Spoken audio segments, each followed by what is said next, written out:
एक गुजरात के अंदर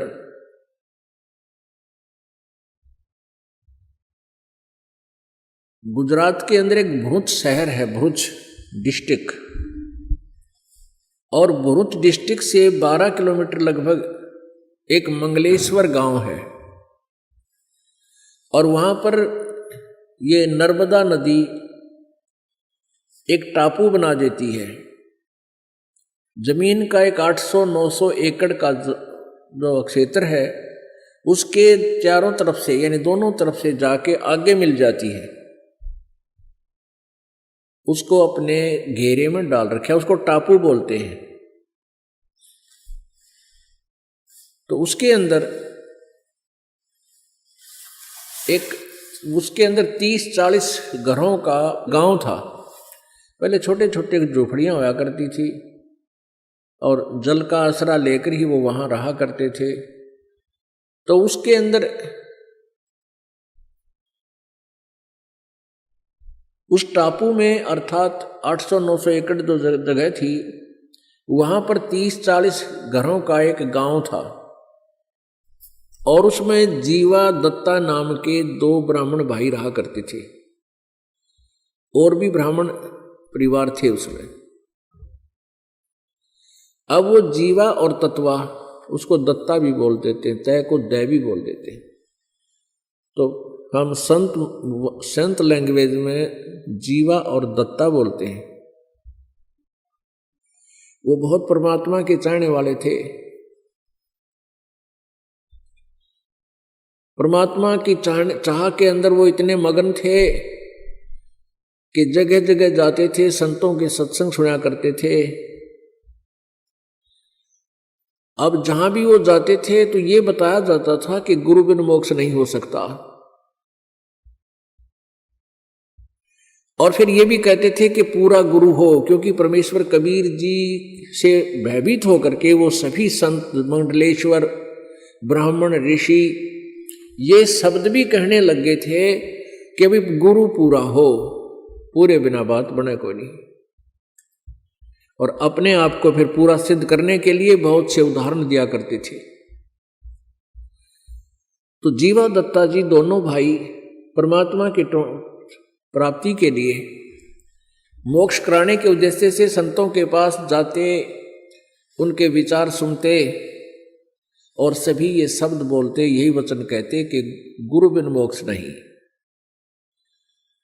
और गुरु पूरा हो। तब उन दोनों भाइयों ने सोचा भी हम जहां भी जाते हैं, जिस भी ऋषि महर्षि के, संत के, मंडलेश्वर के, गुरु के, ब्राह्मण के वचन सुनते हैं, हमने तो वो सारे अच्छे लगे हैं। यानी प्रत्येक संत ज्ञान देता है, भगवान की चर्चा करता है, हमें तो सभी अच्छे लगते हैं। लेकिन ये पहचान हम कैसे करें कि इनमें पूरा कौन सा है? सभी अपने आप को पूरा बताते हैं, इनकी वे ऑफ वर्शिप भिन्न भिन्न है, इनके ज्ञान में भी अंतर है। तो ये कैसे निर्णय करें कि गुरु पूरा है? तो उन्होंने सोचा भी देखो, मनुष्य जीवन बार बार मिले को नहीं, क्योंकि ज्ञान जो सत्संग सुनाया जाता है, जो जहां भी कोई सुनाता है, तो यही कहते हैं भी मानुष जन्म बार बार प्राप्त नहीं होता।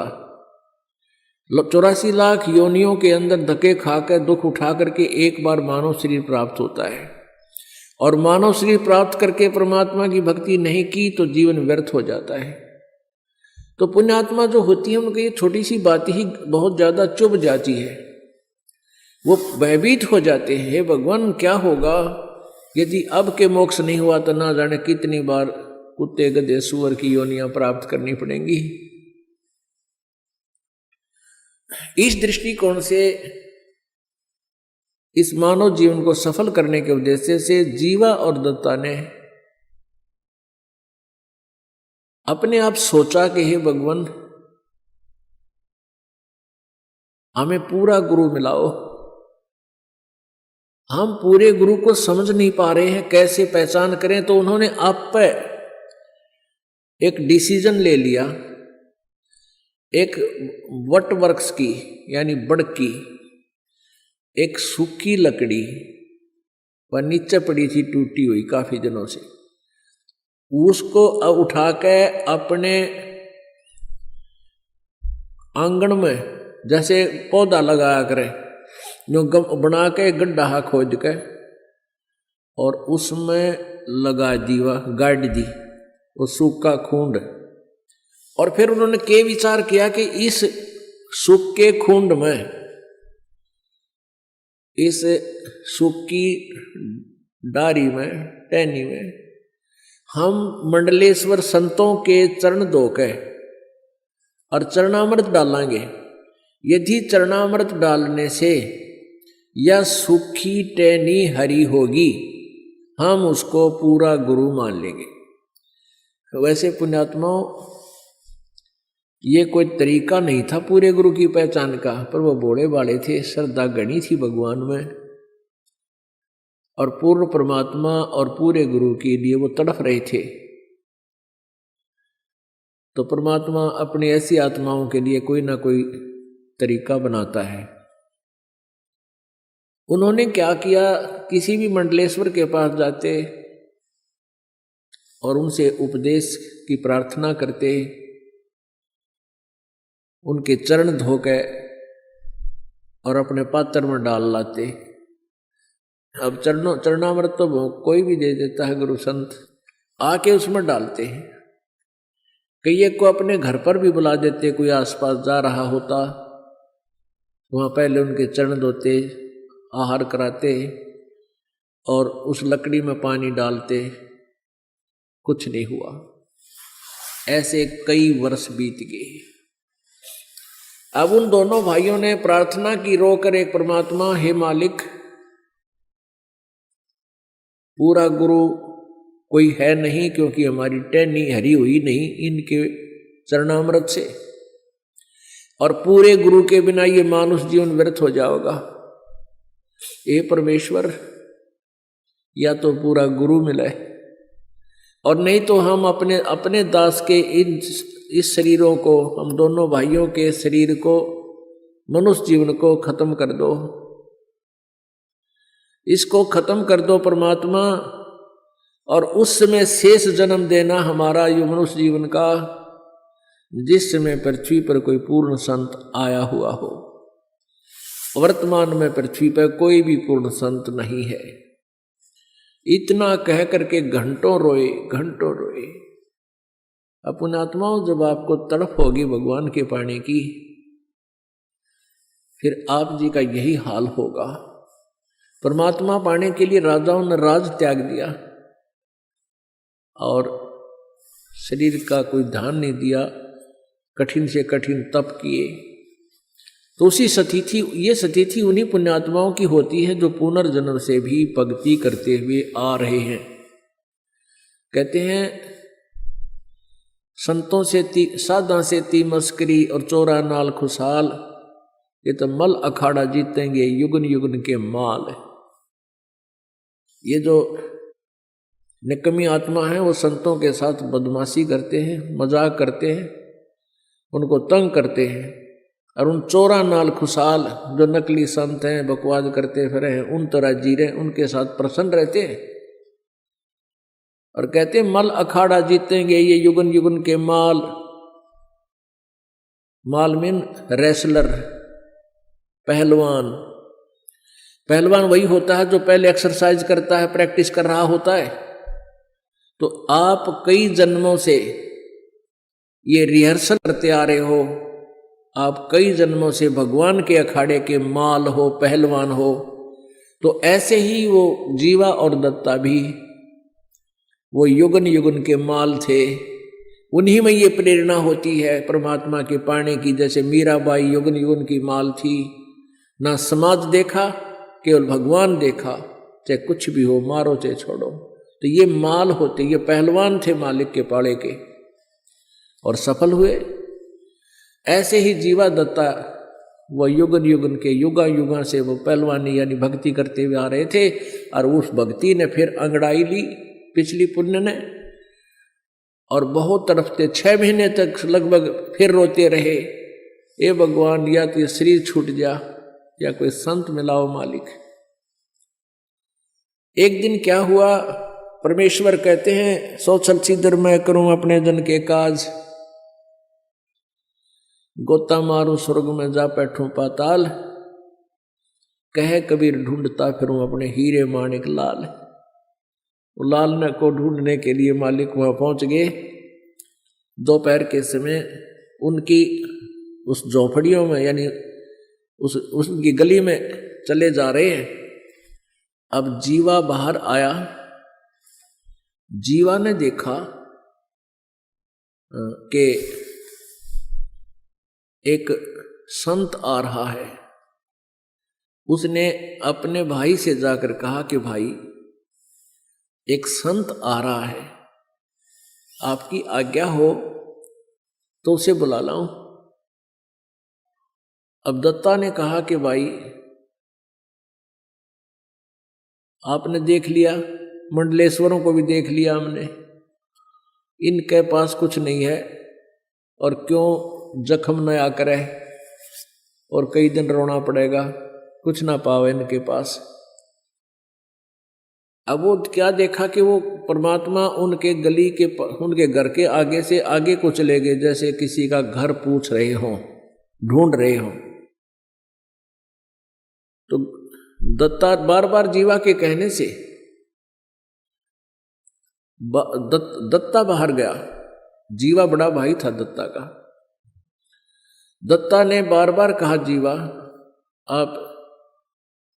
आपकी आज्ञा हो तो मेरा ऐसा दिल करे है इस संत ने बुला लिया हूं मैं। अब जीवा ने कहा, भाई कोई बात नहीं, अब तेरी इच्छा है तो ले आ, मैं क्यों मना करूं तुझे, देख ले।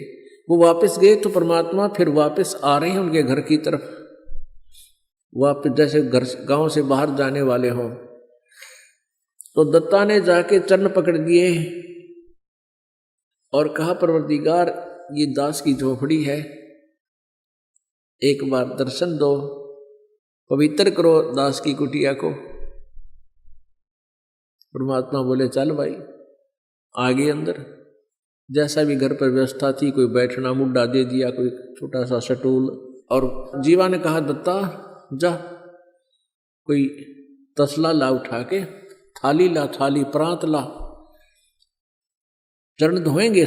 महाराज आए, भगवान आए, यानी संत आए हैं। संत तो परमात्मा का रूप होता है, उनका ट्रेनिंग थी वह डेली की। चरण धोए पानी से।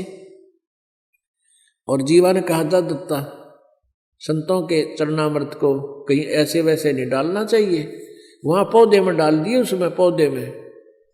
अच्छा जी। अब दत्ता ने जाकर वो ज्यों ही पानी डाला उस तसले से, प्रांत से, जैसा जिसमें पात्र में डाल रखा था, और पानी डालते डालते ही कोपल फूट आई उस वट वृक्ष की टहनी के। बोलो सतगुरुदेव की जय।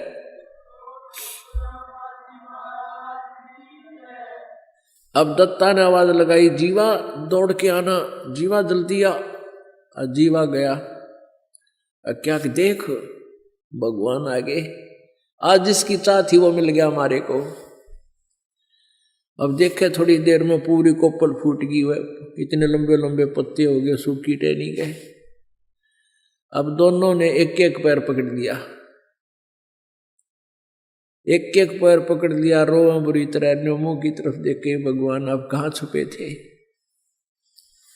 हे परमात्मा आप कहाँ छुपे थे, हमने तो सोच लिया था कि ये जीवन बर्बाद होगा, और यही प्रार्थना करते थे, भगवान या तो इस जीवन हमारा अंत कर दे, इस मनुष्य जीवन का, फिर दे देना जीवन, फिर जन्म देना मालिक, जब कभी परम संत यहाँ आए हों। हमने सोच लिया था इस पृथ्वी पर कोई संत नहीं रहा।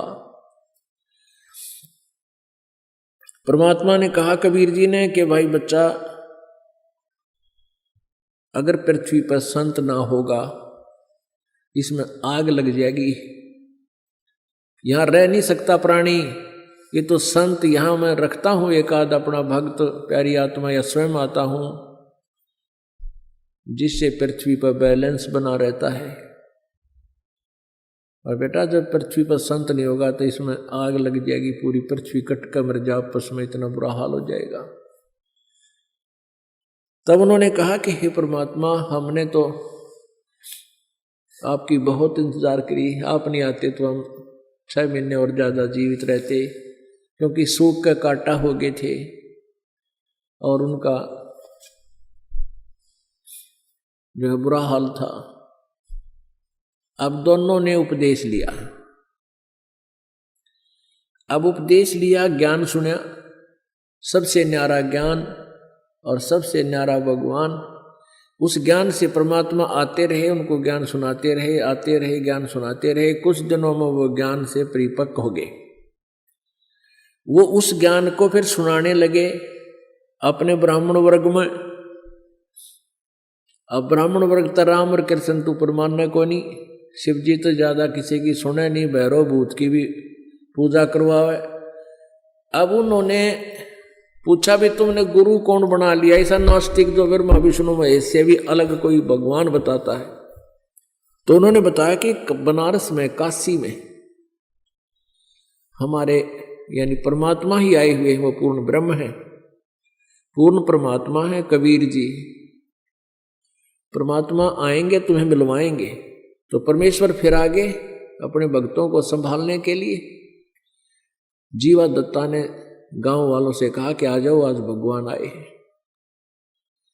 अब ज्ञान तो सुना नहीं, शुरू से ही पूछने लगे तू कौन है, तेरी जाति क्या है। वो ब्राह्मण लोग बोले तूने हमारे भाइयों को, हमारे धर्म के लोगों को मिसगाइड कर दिया है, तू मुसलमान है या क्या है। परमात्मा ने कहा जात ना पूछो संत की, पूछ लीजिए ज्ञाने, मोल करो तलवार का, पड़ी रहने दो म्यान। लेकिन नहीं माने। परमात्मा ने कहा भी मैं जुलाहा हूं और कबीर मेरा नाम है और काशी में रहता हूं। वैसे मेरा मूल ठिकाना सतलोक है। अब सतलोक उनने सुना नहीं कदे, वो सतलोक ने समझे कि कहने लगे अच्छा धानक है तू, धानक है? कहाँ पक्का धानक हूं भाई, सारी सृष्टि की रचना बनाने वाला भी मैं ही धानक हूं और कपड़े बुनने वाला यहां पर भी मैं धानक हूं। सब उठकर चले गए। फिर उनका एक मीटिंग हुई, पंचायत हुई। कहने लगे भाई जीवा दत्ता को जाति से डाल दो, ये तो धानक का चेला बन गया, इसने तो हमारे जाति का नाश कर दिया, एक शूद्र का चेला बन गया, हम कहाँ मुंह दिखाएंगे। उनने कर दिया फैसला, सुना दिया फरमान कि जीवा और दत्ता का आपस में भाईचारा बंद, ओका पानी बंद और कोई नहीं बात करे इन तय। सब जगह चिट्ठी लिख कर भेज दी। अब दोनों बहुत दुखी हो गए, लेकिन ज्ञान ऐसा है परमात्मा का, सारा संसार रुष्ट हो जावे, ये मार्ग नहीं छूट सकता। फिर वो माल थे, मीराबाई की तरह युगन युगन के माल थे, पहलवान थे, और माल वही हो जो सबने ढा दे। तो उनको कोई यूं तो हुई कोई होता गया गलत, फिर कोई बात ना, परमात्मा चाहिए हमने, वो मिल गया। फिर क्या हुआ कि जीवा के लड़का था और दत्ता के लड़की, दोनों विवाह योग्य हुए। अब कोई ब्राह्मण हाथ टेकन दे नहीं, बालका का ब्याह क्यों करें। परमात्मा आए, चिंता व्यक्त की कि प्रभु ऐसे ऐसे समस्या आ गई हमारे सामने। वैसे तो आपके दास समर्पित हैं, आपके बच्चे भी ज्ञान को समझ चुके हैं, ऐसी तो कोई बात ही नहीं है, हमारे बिना ब्याह रह जाएंगे तो भी कोई दिक्कत नहीं हमने। आपके ज्ञान से हमें प्राप्त ज्ञान हो गया, पता लग गया कि 1 लाख पूत 1.25 लाख नाती, उस रावण का दीवान बाती। इस वंश चला के देख ले, 1 लाख बेटे थे रावण का, को दीवा लावणिया भी कोई ना, वंश शेष रहा नहीं, या तो सब ने जाना है। लेकिन इन लोगों ने हमारे साथ बुरा कर दिया, इन ब्राह्मणों ने हमारी हुक्का पानी बंद भाईचारे से हम अलग कर दिए, हमारे बच्चों के रिश्ते भी ये नहीं लेते ना करते। परमात्मा बोले तुम एक काम करो, जगह जगह जाकर कह दो भाई या तो हमारे बच्चों का ब्याह होने दो, और नहीं होने देते हो तो हम इन दोनों बच्चों की शादी कराएंगे आपस में। जीवा का लड़का दत्ता की लड़की, इन दोनों का ब्याह आपस में करेंगे हम, और क्या करें। अब उन्होंने ऐसा ही एक प्रोपगंडा फैला दिया। अब ब्राह्मणा की फिर पंचायत हुई, भाई जमानास हो गया, बाण भाई का ब्याह होगा कि तुम मुंह दिखावांगे। उनकी पंचायत होगी, कहने लगे अब के विचार किया कि भाई लड़का लड़की का के दोष है, गलती तो उन दोनों ने कम्या की है, तो हम ये तो अलाउड कर दो भाई लड़की और लड़कियां की ब्याह अन्य स्थान पर हो सकता है। तो उन्होंने कहा कि ऐसे नहीं भाई, फिर तो कोई ब्याह ना करे उनका, तुम नो करो लड़के और लड़की ने गोद ले लो और फिर हम ब्याह करेंगे।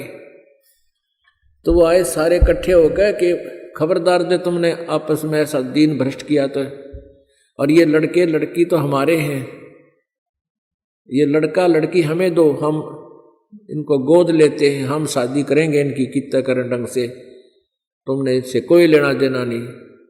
वो बोले ठीक से ले जाओ थारे लड़का लड़की ने, वह समस्या भी हल कर दी, ब्याह वाली भी परमात्मा ने। उन आप पे ब्याह कराया दोनों बच्चों का, बस सर दर्द भी हटा दिया, ब्याह का खर्चा भी ना होया। तो फिर थोड़े दिन वो सीधे हो गए, ज्ञान समझ मान ला गया धीरे धीरे, क्योंकि वो बच्चे जहाँ गए उन्होंने भी ज्ञान समझाया, फिर वो सारा काम सेट हो गया, बच्चे भी उनको दे दिए और परमात्मा की भक्ति भी उस नगरी में तकरीबन करने लगे। अब जो वो सूखे टहनी बट के वृक्ष में जरनामृत डाला था टहनी में, वो एक पेड़ बन गया पूरा, और वो पेड़ आज भी विद्यमान है, 600 वर्ष हो गए उसने, वो पेड़ आज भी विद्यमान है। और वहाँ पर कबीर पंथ के ये परंपरागत महंतों का वहाँ एक आश्रम बना हुआ है जो इन यादगारों को संभाले हुए है। उसको हम देख कर आए थे, स्वयं आंखों देख कर आए हैं, एक बार गए थे हम देखने के लिए। उसमें मंगलेश्वर गांव से एक नौका में बैठकर जाना पड़ता है, सामने एक बीच में दरिया है, उसको पार करके सामने वो स्थान है टापू सा।